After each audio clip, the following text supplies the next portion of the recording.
in the bodybuilding world something called trend cough. You inject, trenbolone, acetate, and then all of a sudden you start hacking a lung up. All right, and we don't have no big deal. Yeah, it's fine. It's fine. But the gains, bro. What is up, guys? Dr. Alex Tatem here, and I want to welcome you back to our series talking about testosterone. If you haven't seen our first video, check it out in the corner. We'll throw up a link there.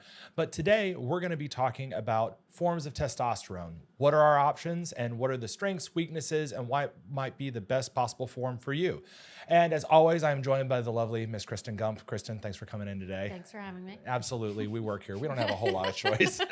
But anyways, so question for you. What is your favorite form of testosterone, and why is it testosterone cypionate? Yeah, exactly. So, I mean, injectable testosterone is definitely the most common type of testosterone that I'm prescribing. Yeah. And that's usually part of the conversation with patients whenever we're talking about, what are our options. So injectables, and I usually do use cypionate. We'll kind of talk about different esters there, but mostly it's out of convenience and cost for injections. Yeah. I think it's kind of interesting. If you go back and look at the history of testosterone therapy, testosterone was first synthesized back in the 1930s. And depot testosterone, which is injectable testosterone that has an ester attached to it that allows for slow release over time, that was first introduced, I believe, in 1973 with testosterone cypionate. And it's kind of funny. I think that this is the only field in medicine where kind of the gold standard, or at least the most widely prescribed form of testosterone, is 50 some odd years old. Okay. As far as the therapy that's being prescribed more than anything else.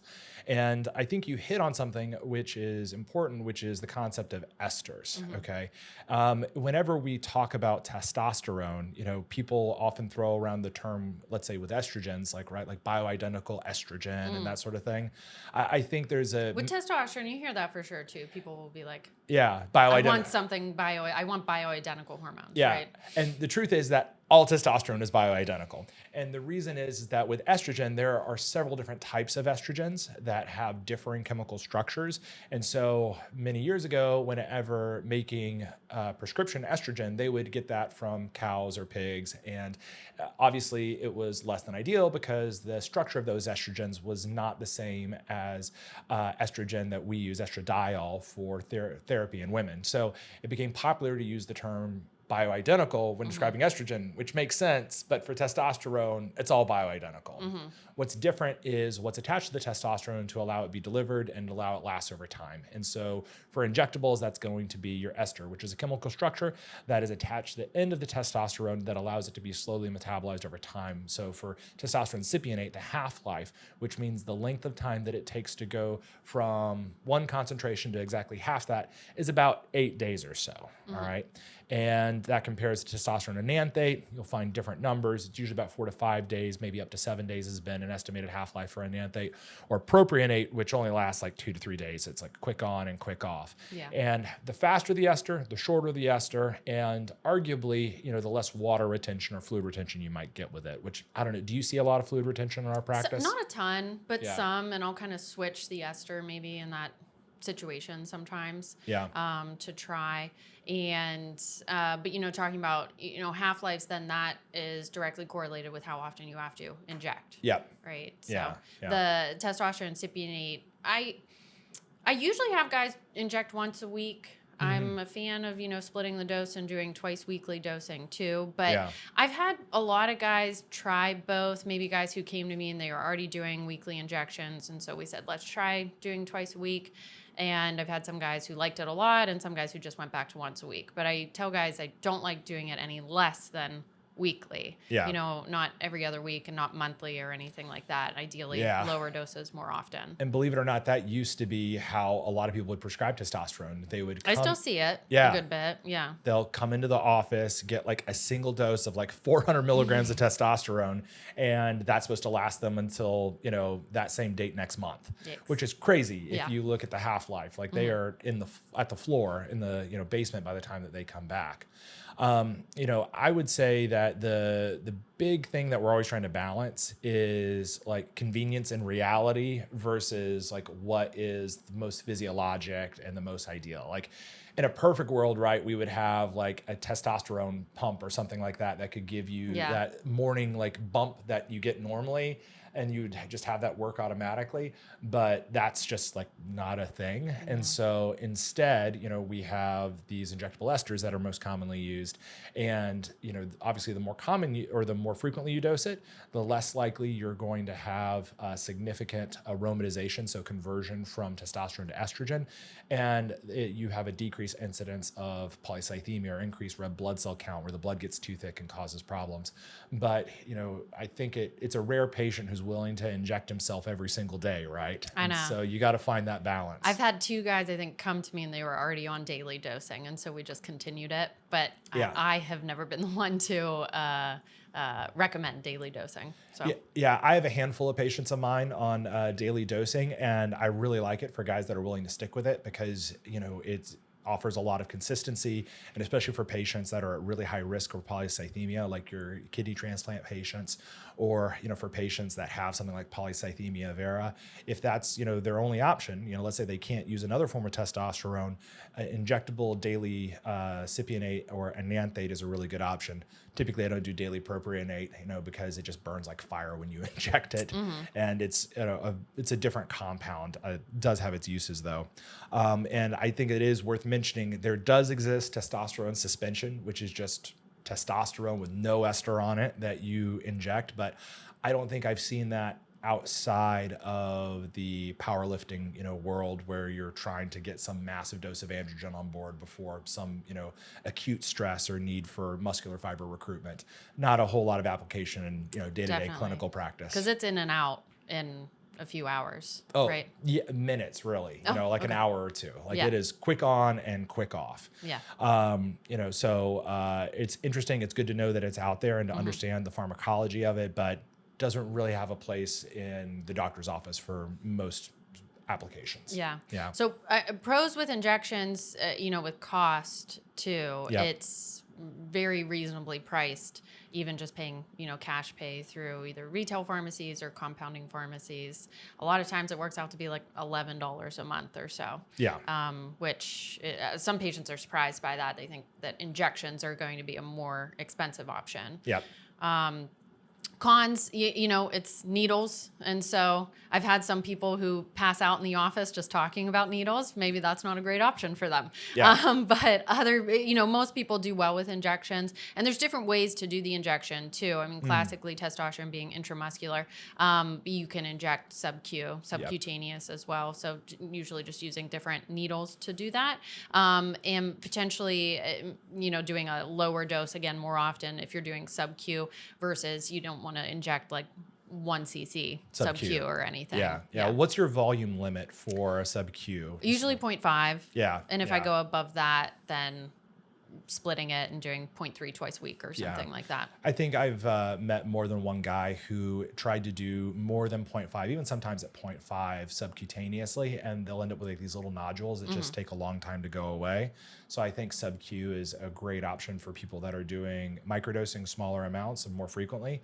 But for guys that are doing 0.75, like that's too much oil to put in the subcu space. Yeah. Talking about oil, so testosterone is also, you can get it in different oils. I mean, to start, testosterone is oil-based. So whenever you're injecting it or you're drawing it up out of the vial, you'll notice that it's a thicker substance. And so if you have a small needle, it's going to be more difficult to draw it up. So sometimes you'll use a draw needle and then switching that out for your injection needle. But there's different types of oils that you can use too. So talk through that a little. Well, the most common in commercial pharmacies, so CVS and Walgreens, is typically going to be cottonseed oil, okay? But it's just cost effective. When you're talking about my preference, I really like grapeseed oil, okay? Just because it tends to be a little bit less reactive and less irritating to patients. And so that is, commonly a reason to kind of direct patients towards compounded sources because they have more flexibility when it comes to the oil that it's delivered in. And then, there are other oils, besides that, but those tend to be a little little bit more niche and a little bit harder to get a hold of, but you'll see all kinds of strange oils being used, for example, in like Mexican testosterone, and they'll have different concentrations. Here in the US, it's 200 mg per mil. It's pretty much the industry standard, but over in other countries, you'll notice 250 milligrams per milliliter. So it's something just to keep in mind if you are a patient that's using injectable testosterone, and let's say you get some redness or irritation. I think a lot of patients are worried about injection site infection, when a real possibility is actually maybe you just don't react well to that oil, and we need to think of getting you something that's a little bit more a little bit easier on your system. Yeah. And I've had that sometimes with guys doing sub-Q injections, that they'll get kind of like redness or irritation or like itching. And then your options there. I've had some guys just switch to IM and then they were totally fine. Versus switching the oil is another option if they want to stick with sub-Q. Sure. And one last thing, I think it's kind of helpful to mention, like there are a lot of different needles that you can use to administer testosterone. I will tell you that for the majority of patients, myself included, I like a 23 gauge, 1 inch or 1.5 inch needle. And that's because I'm just a masochist and it doesn't really bother me to have that larger bore, because the challenge is that whenever you start going to like 25s or 27s, yes, it doesn't poke nearly as much whenever you're administering it, but it takes forever to draw up that oil. I feel like I hear the Jeopardy, jingle in my head every time I'm trying to draw it up with a smaller needle. Oh yeah. If I'm doing a 27 for sub-Q injections, I give them an 18 or 23, something else. And also, but I have to keep in mind, if you do the swap in between 18 and like a smaller one, they are going to lose a little bit of oil in that needle. Yes. Some waste. And, there's ways around that to try to like draw it up and then pull it back. Or you just factor in you have some waste, There you go. Yeah. Obviously we like injections, there's a lot to talk about on injections, but they do work well. But moving on to other options, you have your topical testosterone that can be gels or creams. Gels are usually, your Androgel, your Fortesta, Axiron, kind of her brand name. Creams are usually what you're getting through like a compounding pharmacy for topical testosterone cream. What are some pros and cons through those? Well, really, I feel like I should be asking you this because you use a lot more creams and gels in your practice go ahead and ask me. than I do. Whenever you have a patient who's coming in the office, what is it about that patient that kind of pushes you more towards trying a cream or a gel rather than, let's say, injections? Yeah, it's probably their preference more than anything. Like if they're crazy needle phobic, or if they're older and they don't think they can do injections, or if they're just, sometimes you have somebody who testosterone is so foreign and they're kind of nervous to try anything. And so in their mind, they're like, well, I'll just try rubbing this on every day. And that's an easy entrance into testosterone therapy. So maybe they start there. Who knows if we continue it? But, I've told this to you. It's like every couple patients, I have somebody who actually responds well to the topical testosterone. And so that's why I don't really take it out altogether. But a lot of times you are working with just difficulty in absorbing anything that you're doing topical. You have to absorb it through your skin, and some guys just don't absorb it as well, and maybe their daily activities go into it, maybe their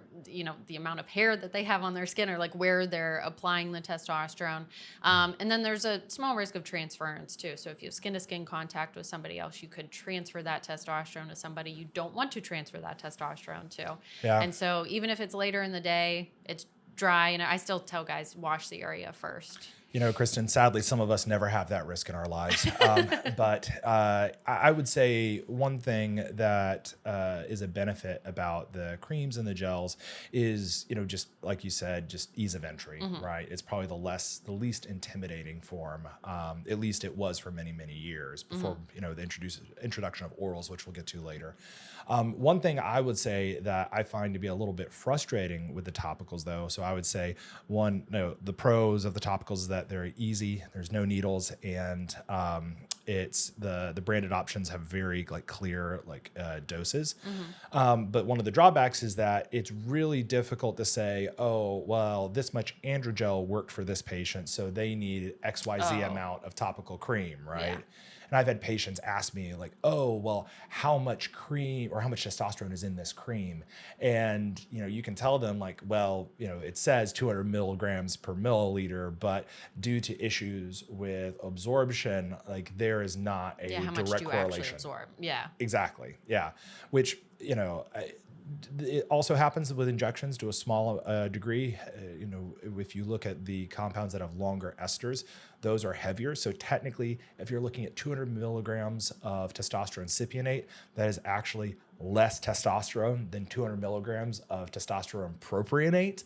But it's such a negligible difference. It rarely, has any sort of clinical impact. So I like the fact that there's more, it's more translational in the injection world. For creams and gels, it's kind of just finding the brand and the dose that works for the patient and going off of lab results. Yeah. Yeah. And then cost on topicals, usually a little bit more than injections. Yeah. It typically ranges from like $25 to $50 a month, something like that. Yeah. So as our premier Testopel, implanter, Yes. let's talk about testosterone pellets for a little bit. Yeah. Because I think that these kind of had a bit of a heyday a few years ago. I don't know if you saw that, but it seemed like there were a lot of clinics that were really leaning heavily on testosterone pellets. So can you describe what they are, how they're administered, and what that sort of surveillance looks like for patients? Yes. So Testopel is the brand name for testosterone pellets. That it's an in-office procedure. They're placed under the skin, usually in your butt cheek. Yep. Is where I do it, and it's a slow-release testosterone pellet. And so the upside is that patients aren't having to do anything at home, and they come into the office for a quick procedure. It is quick, and it's a procedure I like to do. Yeah. But they're coming into the office maybe every 3 or 4 months or so. And so I think face value Testopel sounds really good. Yeah. And for some people it is. I have guys who came to us and they were already on Testopel, and so I continued, and I've had some guys switch over from something else. And I think it's, again, just having that conversation. What are those pros and cons? And so once you put the pellets in, you can't tweak the dosing at all, right? Yep. Not You can't taking cut them out. one or two or something. Yeah. And you just have to wait until kind of the next go around to see, do I need to do more pellets or less pellets or something like that. So that's probably the biggest thing I don't like about it is having no control on the dosing in between versus injections. I could switch you next week to a different dose. Yep. And otherwise, the procedure itself, guys tolerate it really well, and numb them up and place the pellets. They usually have some bruising and swelling and soreness for maybe a day or so. My patients never have that, but I'll take your word for it. Yeah, right. And insurance coverage just tends to be a decent barrier to the Testopel too. Yeah, I think the biggest challenge that I've had is insurance limits how many pellets we can give patients. And so for a lot of guys, it's just not enough to get them where they need to be. And so, there's been a push to adopt more compounded pellet use where it's cash pay and you can, pay for the dose that you need. But again, you start talking about cash pay and the cost for Testopel starts to go up. Definitely. Okay. And so that can be a bit of a challenge. Now I have a funny story about this. So one time we did all of the Testopel insertions in fellowship. So that's my specialty training I did after residency. And I had one guy come in and this is in, Texas, Houston. I had this guy come in, rancher, big hat.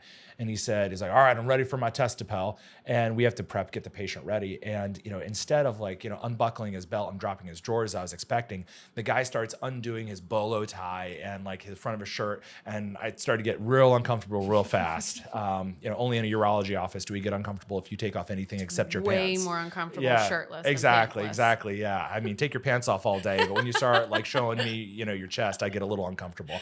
But he drops his shirt and he's got a bit of a gut. And then I start seeing that he's got these little poke marks all throughout his belly. And so he actually got his Testopel put subcutaneously in the abdomen. And believe it or not, if you look at some of the original package inserts for Testopel, that's how it's described being done, is being put into the anterior abdomen in the sub-Q space. And so I hate that. yeah. And so also some of these guys who have big bellies, it's not all fat. Their abdominal wall, which means that like their abdominal viscera, their muscles, like vital organs are not as far from the skin as you might think. So that was a pretty nerve-wracking experience. Yeah, but I'm sticking with butt cheek. Yeah. So, just PSA to, all the patients out there, it's a lot safer to take it in the butt, my friend, believe it or not. So, Ronick, you can cut that one out. Anyways, so we've covered testosterone pellets, okay? And, the strengths as far as it being a little bit more convenient for patients coming in once every 3 months, and you don't have to worry about keeping up with anything on your own as a patient. Drawback being inflexibility with dosing. You got to have a procedure. Eventually, your butt starts to look like a gravel road. The procedure can get more difficult over time too. Oh, with, yeah. Scar tissue and everything. I've had guys who have been on it for years, and it's like starting to get a little tough to get those pellets in. You like me during like a fibrotic implant case where you're just like, yes. Yep. Now we get into what I like to call the testosterone gizmo and gadget section, where we have these kind of like unique forms of testosterone that are maybe used less commonly. But the amount of times the patients come in and they're like, "What's new?" Sure. But new doesn't always mean better. New does not always mean better. Yeah. So I think the kind of the most interesting form of testosterone we saw hit the market and then quickly leave the market was intranasal testosterone, or Natesto. Did you ever have anybody on Natesto? Never prescribed it. Talked about it here and there, but never prescribed it. And the big sell on it was fertility. Like talking about how it didn't have as much impact as testosterone, your classic testosterone options on fertility. But even still, I never prescribed it or anything. Yeah. It sounded like a great idea, get an instant hit of testosterone. The problem is that they sold it as this nasal spray, but... Exactly. Oh. Yeah. And so you look at it and you think it's going to be a spray, like, what you do with Flonase or something like that. But in reality, it was actually an oil. And so you would be basically like shoving vegetable oil up your nose 3 times a day. Which, I'm lucky to take my meds like in the morning and at night. God forbid I have something else I have to carry with me, to take a bump in the middle of the day. And then, I remember this well-meaning drug rep coming in, and she gave me this, bottle of Natesto, or like just like a, not an actual, just an example, right? It didn't actually have any testosterone in it. And, I swear to God, I must have looked like frickin', like Hunter Biden. Like I did this, and the rest of the day I was just like doing this as I was seeing patients. And I was just be like, hey man, you want some testosterone? And so it is very uncomfortable to have anything in your nose. Generally speaking, I know. So Natesto, rest in peace. I don't even know if you can get it anymore. But I will say an interesting application of intranasal testosterone oil, though, is not for reliance on long-term testosterone levels, but it is a really interesting libido and strength booster. So I do know a number of athletes who will take a dose of that before going for lifting, much like you would for like testosterone suspension. And it actually it serves as a libido booster for both males and females, maybe about 30, 45 minutes, beforehand. So I think it is an interesting application. I just wouldn't want to rely on this every single day for the rest of my life. No. And I think also, sometimes the goal of newer testosterone options is trying to get closer to, how your body naturally produces testosterone and everything. So, but it's just the convenience isn't necessarily going to match up with it. Yeah. So, that's intranasal testosterone. So tell me, what do you think about long-acting esters, like super long Aveed? Okay. Again, face value, it seems good. It seems great. So Aveed is testosterone Undecanoate. There we go. There you go. And pros are it's an every 10-week injection. You have an initial loading dose that, you get an injection, then you come back 4 weeks later, and then every 10 weeks thereafter. It has to be done in the office. You can't do this injection at home as a patient. But still, it's every 10 weeks, so, and it's not a whole procedure. It's just an injection. So sounds great. The cons, honestly, more than anything, tends to be insurance coverage. Far and above. And then still having... consistent levels. Duration. Yeah. So, I mean, a lot of guys, similar to the Testosterone, they might drop off on their levels before they're due for their next one. And then you're trying to supplement them with something like a cream to get them through that last week or two. Yeah. But that, it just gets confusing. Whenever you're trying to do multiple things to treat. Yeah. I have a number of patients that have been on Aveed previously, and they get into a good rhythm with it, and they're happy with it. But it is a bit of a challenge when you're starting from scratch, especially with certain insurances, Definitely. And we haven't hit on that too much yet, but insurance is super, super difficult when it comes to testosterone. There's a lot of red tape there, unfortunately. Yeah, which is something that is, a constant, anchor around our neck as a testosterone clinic, right? Yes. I would say something that I think is interesting and deserves to be mentioned is whenever you try to prescribe Aveed as a provider, you actually have to go through this special program called REMS, which is designed to help monitor what are considered to be high-risk medications. And the supposed risk of Aveed is something called POEM, or pulmonary oil microembolism. So a tiny amount of oil accidentally getting into serum and going to the lungs, causing coughing. The reason why I mention it is because that risk is not unique to Aveed. It can happen with any injectable oil. Yeah. So, people will talk about in the bodybuilding world something called trend cough. You inject, trenbolone, acetate, and then all of a sudden you start hacking a lung up. All right, and we don't have no big deal. Yeah, it's fine. It's fine. But the gains, bro. And so that is a different mechanism than pulmonary oil microembolism. That's a totally different thing. So I want to kind of differentiate that. But even when you're injecting testosterone, cypionate, or enanthate, you can get a little bit in the bloodstream, and it feels like a pretty wicked hacking cough. But the good news is that it doesn't cause any long-term damage. And even in the clinical trials of Aveed, one, maybe two patients who got a pulmonary oil microembolism did totally fine and had no long-term side effects at all. And wasn't it with higher doses or something? Even I know, I'm speculating, because I think it might have been in Europe or something. It was, but it's one of those things that I think patients can get nervous about when they start to read, about potential side effects. And I think it's important to say, hey, listen, it's important that we document these things. We know that they exist, but clinically, it's a nothing burger. It's nothing to worry about. Yeah. And so Aveed, again, is in a different oil. Aveed's in castor oil. Yes. Compared to the others. Yeah. So it's just different. But I will tell you, you try hard enough, you can get any oil into circulation. Not that I would know or anything. I think what? No, go ahead. No. I know you're excited. Your thought. So nothing. I may or may not have been telling a story about Dr. Tatum giving his weekly testosterone injection and then hacking up a lung with just cypionate, and then I was just like, good God, if this is anything like what people with trend cough experience, there is yet another reason to never do trend. I don't like hearing this. Oh my God. No. It's totally fine. Okay, so then moving on to again, kind of the newer end of testosterone products, oral testosterone. And there's several different options for oral testosterone, pros and cons of different options, and kind of coverage differences there too. So walk us through some of those. I think you probably prescribe more.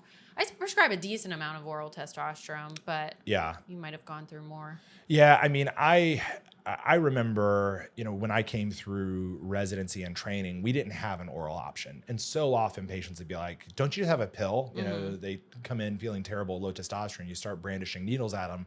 They get pretty spooked. And sometimes the gels and creams just don't work for some guys. And so it was when I was going through fellowship that we had our first oral option become available, which at the time was Jatenzo. Shortly thereafter, another one hit the market called Tlando, and then most recently we have the third form, which is Kyzatrex. And I am a big fan of orals because you get the benefit of daily dosing, so quick on, quick off, so you're not getting long-term suppression of the pituitary, which is responsible for making the hormones LH and FSH that stimulate the testicles, that stimulate other androgen production, even a little bit in the adrenals. And so you get a little bit more normalcy as far as that goes. And you don't have the variability that comes with the creams or the gels. So I think there's a lot of strength with the orals, but the biggest challenge, initially at least, was insurance coverage, because we could not get Jatenzo covered. Couldn't get Tlando covered. Tlando was okay, but it only has one dose and it's never enough. I think what has really changed the game and got me to actually start prescribing orals is Kyzatrex, because it follows this cash-only model, which is actually fantastic because patients can actually get a hold of their meds by going around the whole insurance thing, which is, of course, a little bit more out of pocket. But when you start factoring in, saving the time and the frustration from, giving blood, maybe taking an aromatase inhibitor, which we haven't got into that, but things like anastrozole to drop your estrogen, the need for that is much lower with orals. And so for a lot of patients, it's an easy trade. So I'm a big fan of oral testosterone, especially Kyzatrex. It's probably my favorite go-to form for guys that are just looking to get regular testosterone levels and feel better. But it's not bulletproof, right? There are drawbacks, Kyzatrex, I mean, there's a decent amount of dosing options too, luckily. So being able to tweak things a little bit, and maybe it's a little bit cheaper if they're able to get by with less. Yeah. But the things to keep in mind is that you have to have food in your stomach whenever you're taking this, because there were originally oral forms of testosterone back in the 1970s, methyl testosterone that was metabolized by the liver, worked great right until the point that your liver failed, because it was so freaking hepatotoxic, So anyone, will tell you, you take an oral anabolic, like let's say methyl testosterone or like Winstrol, even, Anavar, although it's safer. All these oral anabolics go through what's called first pass metabolism in the liver. And the original forms of oral testosterone were the same. And so you would get these elevations in liver enzymes because, your liver was taking the hit of that medication. Now, with modern oral testosterone, it's totally different, and it's absorbed by the lymphatic system. It's not immediately absorbed into serum. And so the benefit is that it totally spares the liver. There's no liver toxicity whatsoever. But the drawback is that you have to remember to have some food in your stomach, because otherwise your lymphatic system isn't going to be activated, and you're not going to get the benefit of that medication. It's just going to be wasted. Yeah. So. It's every patient that I bring up oral testosterone. Not every patient. Most of them, though. I'm so surprised how many know, that they're like, well, what about your liver? So it's definitely a question that people will ask. And I mean, I see it well tolerated, as long as you're taking it with food and everything. I've had maybe a couple guys still get some GI symptoms like bloating and that kind of stuff. But otherwise, I think well tolerated. I had one guy who told me it gave him kind of a funny aftertaste too. And it was not bad, not like a fishy aftertaste, but I'm pretty sure he said minty or something. I wonder if anybody else has experienced that. I will tell you that I have tried Kyzatrex, and I know what he's talking about. Oh, really? Yeah, I can't describe it very well, but I'll also tell you, as somebody who takes, enough vitamins to fill this table on a daily basis, it could also have been like the fish oil from that morning, but I do remember a distinct aftertaste with Kyzatrex. Not bad. Not bad. But it's there. So no, I think generally well tolerated and everything. And the difference there too is maybe being able to lower sex hormone binding globulin levels and kind of specifically increase free testosterone. Yeah, and so we talked about this on our last video about the difference between free testosterone versus total testosterone. What's interesting is that with oral testosterone, although sex hormone binding globulin is made in the liver and this doesn't have any liver toxicity, there is some effect, because we know that oral testosterone, much like oral oxandrolone, Anavar, or Winstrol, stanozolol, each of those actually lower SHBG, okay? And although the oral anabolics outside of oral, modern oral testosterone cause liver damage, modern oral testosterone undecanoate does not, but it does lower SHBG. And so I'll have a patient come in and maybe their testosterone on Kyzatrex is only like 600 or 700, but only, right? Bro, ask not what your testosterone is, ask what it can be, all right? But their free testosterone is actually much, much higher. What you would typically see with an injectable testosterone level of 1,000 versus 1,200. So you kind of have to retrain your brain as a provider to keep that in mind, because free testosterone is what actually matters. Other things that I really like about Kyzatrex is that you don't really get the same sort of testicular atrophy that you do with injectable testosterone, because you don't get complete suppression of your gonadotropins. So that means your FSH and your LH are still at detectable circulating levels.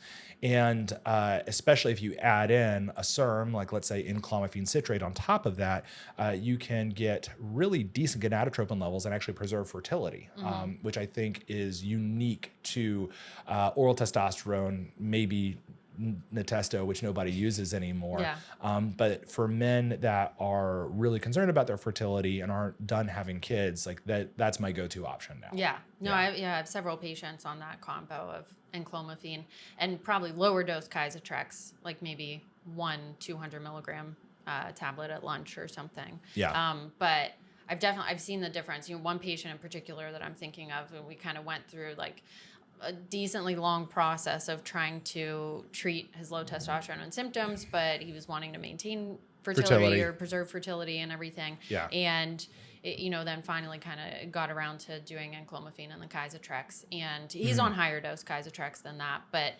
the first day that he came back and he was on the Kyzatrex, I was like, this is a different patient than I've seen every other time. Yeah. Like he was very much so kind of EUR coming in. And then that day I was like, this is different, That's cool. So it's cool to see that. Yeah. Yeah. Yeah. As opposed to me, there is only one Kyzatrex dose, which is the 400 BID dose. There's lots of options. There you go. And then, I think we've got our kind of last form of commercially available testosterone, which is Xyosted. Okay. So walk us through, what is Xyosted? What is it? What is it not? So it's testosterone enanthate, which we already know what that is. But it's an auto-injector. Yeah. And so it's pre-filled dosing, 50, 75, or 100 milligrams that you inject weekly. Yeah. But or as I like to call an appetizer. Sorry. But it's again this, fancy pre-filled auto-injector. And for guys who have like bad needle phobia, I mean, you're not drawing it up, you're not doing the actual injection. It's like an EpiPen kind of situation. So you just put it on your skin and then you push a button and it deploys the needle, injects, and then pops back out. And you truly cannot feel it. Yeah. Like I will be the first one to tell. I think it uses like a 30 gauge needle. I could be wrong. Something it's like 30 or 31 gauge, but it really is like totally painless. Yeah. And it's sub-Q, if I didn't say that, subcutaneous injection. Yeah. I think the worst part is just like the noise that it makes, because you hear this, really loud. Well, you hear this really loud ding, and then it goes, which I think makes me jump more than anything. Yeah. Yeah. It's like getting your eye checked for glaucoma at the eye doctor. So. And you can buy auto-injectors for like, you can get, on Amazon or something like that, you can get kind of an auto-injecter that you open up, you put the needle and syringe in it. Load it yourself. Use it. Yeah. So, but that's still having to draw it up and everything. So, and again, with the Xyosted, there were issues with just coverage through insurance versus there's options for cash pay on that too. So it's an option that exists. I just don't have too many patients that wouldn't be able to just do injections themselves versus the auto injector. Yeah, because you can get, let's say a 27 gauge or even a 30 gauge needle that you can screw on to like a Lure Lock 1cc syringe and just inject that sub-Q, and it's a fraction of the cost. Yes. So I can't remember the last time I prescribed Xyosted, and it's nothing. It's been years. I know, nothing against the idea. It's a great idea, but just when you kind of look at other options, it just doesn't. I don't know. It just doesn't really fit anywhere for me personally. Yeah. And it's just pros and cons. Pros and cons, yeah. And today we haven't even gotten into the world of other medications that can like more naturally raise your testosterone, as far as like HCG, tamoxifen, anastrozole, which I think we're going to save for a later discussion. But I think the takeaway from this is that there are a lot of different forms of testosterone that are available, and it's really just kind of a process of elimination and discussing, what's the best fit for the patient. And that depends on the patient, right? Yeah. It depends on their insurance. It depends on, what makes the most sense for them, and, what's the most convenient. Yeah. So But I usually tell guys it's easy enough to switch between these. Yep. You start with one. If it works, great. If it doesn't, fine. You try another. It's not the end of the world or anything. And in the end, there's something that works for you that we'll find. Exactly. We have enough options in the modern era that just because, one option didn't click with you, you have plenty more. We will find something. Yep. Yeah. Awesome. Well, as always, thanks for staying late after clinic, and we will catch you guys next time. Take care.